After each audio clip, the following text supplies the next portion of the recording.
Salamu alaikum. Me ya sunanka? Sunana Abdulgafar, amma mutane sun kan fi kira na DJ Nishadi. To, madalla DJ Nishadi. Tambaya ce muke so mu yi maka.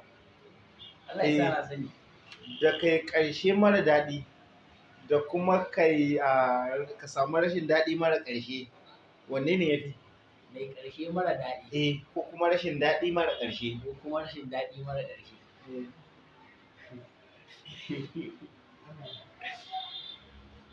To ainihin zo san wace iri amsa ta. Wanne ne ya fi, ƙarshe mara daɗi ko kuwa rashin daɗi mara ƙarshe?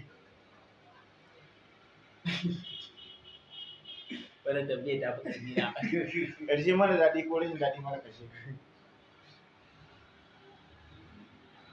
To, baka ce komai ba. Ai ba abin da zan ce. Baka fahimci abin ba ne? Ƙarshe fa mara daɗi. Ƙarshe mara daɗi. Rashin daɗi mara ƙarshe. Ai gara na farkon. Gara kai ƙarshe mara daɗi da rashin daɗi mara ƙarshe. To me dalilin ka? To an ce ba wannan ƙarshe mara daɗi. Kuma rashin daɗi mara ƙarshe. To wacce ai ba zai ƙare ba, wannan ba zai ƙare. To amma waye da daɗi ba. To ai sai zai ƙare da ita. To daɗin zai zo. To gode.